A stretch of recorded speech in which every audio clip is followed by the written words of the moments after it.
Imagine a man for whom all the restraints of law and custom and political order are taken away. He can have whatever he wants. If a man under those circumstances behaves well, you know something about the soul underneath, because no external constraint is making him do what he is doing. And Marcus Aurelius is the one example of an absolute ruler who behaves himself in such a way as not to disgrace himself. It's an amazing temptation. Imagine what it's like. Stop and put yourself in that place for a second. Marcus Aurelius takes the throne in 161 AD and he dies in 180 AD. 19 years controlling the entire world.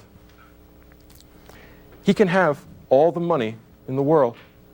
That's not an exaggeration. All the money in the world. If he wants it, he can just collect it all. He can have sex with anyone he wants, whenever he wants, under any circumstances. If he wants to get drunk, he can have wine brought in by the boatload, infinitely, forever. He can go on a drunk now and stay drunk for the next 19 years until he dies. Imagine anything that the bronze, desiring, emotional, irrational parts of your souls want. And now imagine that you can have it. Now, under those circumstances, imagine that you are forced to bear with this human condition for 19 long years. Now ask yourself, and you didn't give a show of hands, but stop and think about it for a minute. How many of you would fail to disgrace yourselves? To tell you the truth, I don't think that I could meet the challenge. If you're honest about it and you stop and think about what kind of a man it takes to bear up under those circumstances, I think you'll have to admit, or at least I'll have to admit, that he's a better man than I am.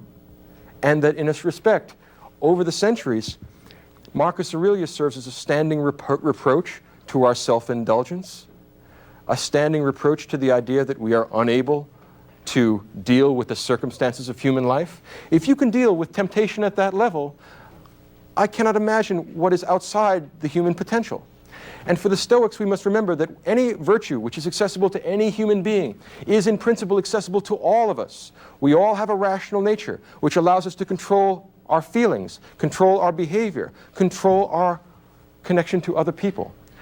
Compared to Marcus Aurelius, we have tiny little temptations.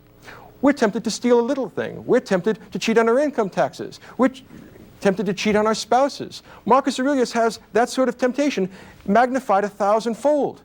And he consistently does good stuff. Stop and think about this for a minute. This is no common man.